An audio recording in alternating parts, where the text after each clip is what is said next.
Burghead and Westerglen in Scotland has been broadcasting for more than 90 years, carrying everything from wartime messages to the shipping forecast and test match special. The BBC says the transmitter technology is ageing and increasingly costly to maintain. Arkiva, who operates the transmitter, said it had a shared history with the BBC and that it had been an honour to maintain the Longwave transmitters on their behalf. Well, Gabriel O'Regan takes a look back at the history of Longwave at the BBC.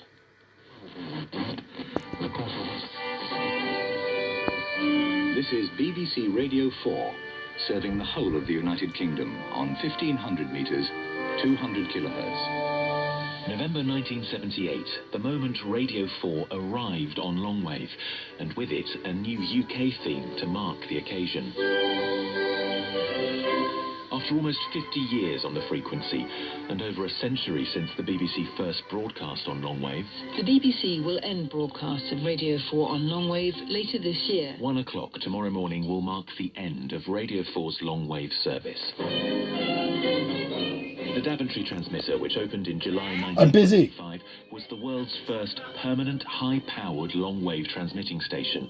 A single aerial on a hill, but enough to reach 94% of the population. Libby Purvis presented on Radio 4 for more than 40 years, but her love of radio started long before that. A little transistor radio was like the mobile phone is for children today, and I longed for nothing more than this extraordinary magic thing in my shorts pocket, people just talking to me out of this tiny box I'd carry around with me. By 1934, the Daventry transmitter was replaced by a far more powerful one at Droitwich in Worcestershire. This is Droitwich testing on a wavelength of 15... I'm Jim Lee. I've been a Radio 4 announcer and newsreader for nearly 30 years. I was lucky enough to visit the Droitwich transmitting sites. And when you stand at the bottom of the mast, the hairs on the back of your neck stand up. And it's not because of the excitement, it's not because I was being an anorak, it was because there's so much RF energy floating around there that you can actually feel it.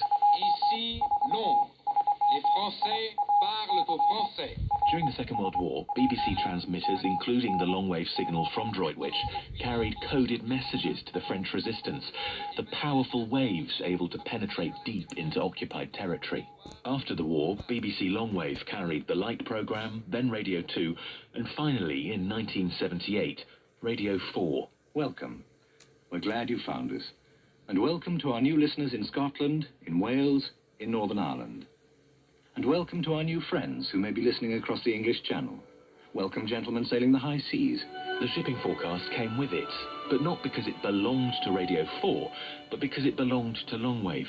It was the only signal that could reach sailors at sea. And now the shipping forecast is issued by the Met Office. This is Peter Jefferson. I used to read the shipping forecast on Radio 4. Being on Longwave, you had the clarity aspect as well, in knowing that whoever was listening, maybe quite possibly at sea, was not listening under ideal circumstances, so you had to make sure that your diction and pronunciation was as clear as possible. Good morning from John Timpson and Libby Purvis. I have been a radio professional, but I've also been a radio listener, and a very dependent radio listener when sailing in small boats around our coasts. There was something about the absolute calm, professional accuracy. No silly little disc jockey jokes or raised eyebrows or little additions. No, just the forecast. That's the end of this shipping bulletin.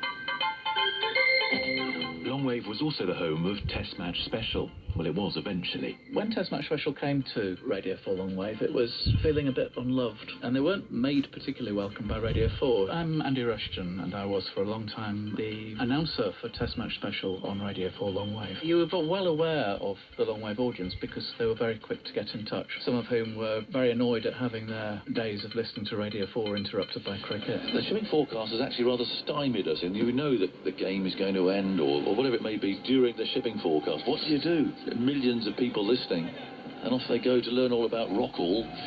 But we'll miss it. We'll miss the shipping forecast. And it wasn't just cricket or weather. For decades, 198 kilohertz Longwave was the daily heartbeat of institutional Britain. And here on Longwave, it's time for the daily service. And the steady churn of democracy. But here on Radio 4 Longwave, it's time for Yesterday in Parliament. Gradually, though, the programmes, traditions, quirks, and relevance of a network and wavelength steeped in history have faded away.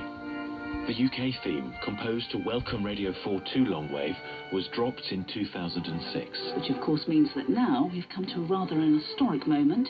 We're about to hear for the very last time live here on BBC Radio 4, the UK theme. In 2023, Test Match Special left the frequency. In 2024, the Longwave shipping forecast came to an end, and one of those forecasts would dip out of PM just before the news. And for the very final time, that's where we leave PM here on BBC Radio 4, 198 Longwave. Since then, Radio 4 Longwave has been a simulcast of the Radio 4 FM schedule. Until tomorrow. Longwave radio is an old plough horse which is off to the knackers. We can't change that, but it creates a moment of nostalgia and a moment of gratitude as well. Gabriel O'Regan on the truly momentous end of Longwave. We are still here, of course, and on Monday, Evan explores how divided the UK really is. How united is the population?